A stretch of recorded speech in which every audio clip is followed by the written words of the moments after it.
Salut, c'est Trado, je suis content de vous retrouver pour la mise à jour de l'analyse technique de moyen terme pour le France 40, l'Allemagne 30, le Wall Street, l'US 500, l'US Texan et un petit détour également du côté du VIX parce que vous allez voir c'est important ce qui se passe. L'équivalent CFD du CAC, du DAX, du Dow Jones, du SP 500 et du Nasdaq, je vous retrouve de l'autre côté.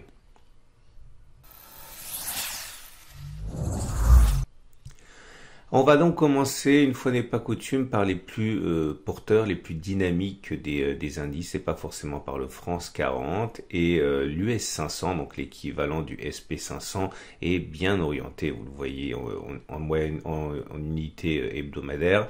On est avec une tendance de court terme qui est haussière, puisqu'on est au-dessus de la moyenne mobile à cette période qui monte. La tendance générale est haussière parce qu'on est au-dessus de la M20 qui monte, et la tendance de fond est également haussière avec la M50 qui monte. On est vraiment à quelques encablures à peine de la précédente du précédent sommet, hein, celui qui était pré-crash ici, puisque finalement il ne reste plus que 1,30% pour effacer complètement cette crise.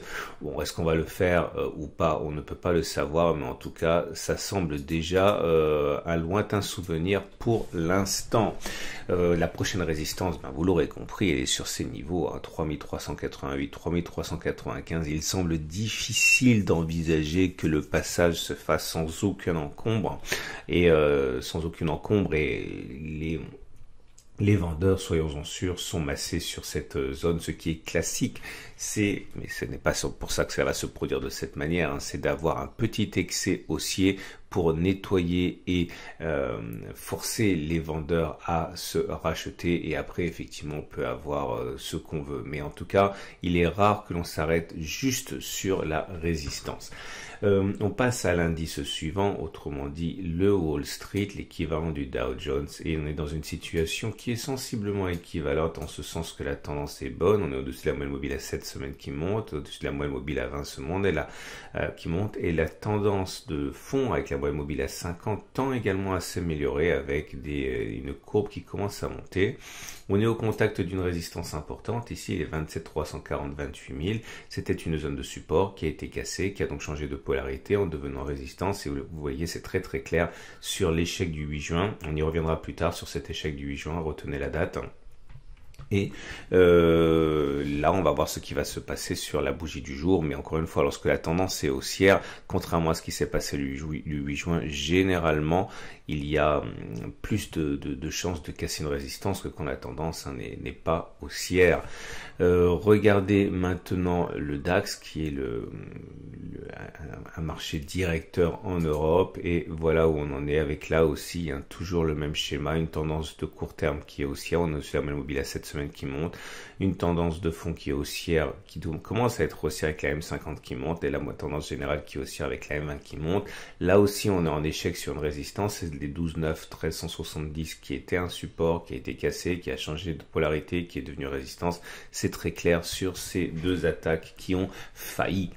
Et on passe maintenant j'ai oublié l'US Texan, qui est d'une insolence rare. Regardez comme il efface les résistances les unes après les autres. La crise était là, c'était donc en février, on est bien au-dessus. On est en train d'absorber la résistance hebdomadaire des 11,070, 10, 870. C'est pas encore fait, le passage est assez timide. On peut avoir une baisse à partir de là, une fausse cassure, puisque non pas que cela va se faire, mais la cassure pour l'instant n'est pas extrêmement convaincante, donc je ne suis pas sûr de pouvoir faire changer de polarité déjà la zone de résistance en la faisant basculer support. C'est en train de se décider. On est toujours dans l'indécision sur cette unité de temps par rapport à cette résistance. Et on va donc terminer avec le France 40 qui, vous le voyez, n'a rien à voir ou pas grand chose.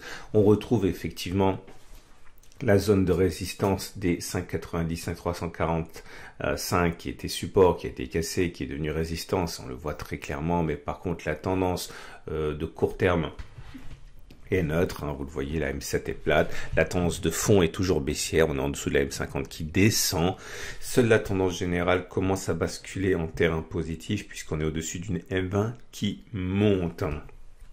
Alors maintenant, regardez également hein, le 8 juin, toujours le 8 juin, le pic de baisse qu'il y a eu avec une baisse assez conséquente. Hein. Alors si j'en parle, c'est parce qu'on va basculer maintenant du côté du VIX, hein, du Volatility Index. Il faut savoir que j'en parle rarement parce que c'est quand même rare qu'il y ait quelque chose à dire et c'est le cas là actuellement. On est en données hebdomadaires et vous voyez cette zone bleue, c'est toujours la même chose. C'était une zone de résistance qui a été cassée. Et donc à partir de là, elle est devenue support. Et on a rebondi très fortement le 8 juin. Vous voyez, lorsque la volatilité augmente, ça peut être parce que, pour plein de raisons, mais très souvent c'est accompagné de fortes baisses. Et là, vous voyez, le fait qu'on soit revenu sur la zone de support précédemment résistance a entraîné ce pic de volatilité auquel on a assisté sur les indices. Et là, vous voyez, on n'est plus très loin de cette zone. Est-ce qu'il va se produire quelque chose? Personne n'en sait rien. En tout cas, ce qui est sûr, c'est qu'on va épouser cette semaine sans doute la zone de support et la moyenne mobile à 50 périodes du VIX. Il risque d'avoir un pic donc de volatilité, et les pics de volatilité généralement ça veut dire baisse derrière. Donc il faut se méfier de ce phénomène qui se passe là actuellement cette semaine. Voilà. Je vous souhaite une excellente journée. Je vous invite à regarder à la fin de cette vidéo l'analyse technique pour la préparation de la semaine de trading justement pour les indices, pour l'euro-dollar, pour le bitcoin. Et je vous dis à très vite pour une autre analyse technique.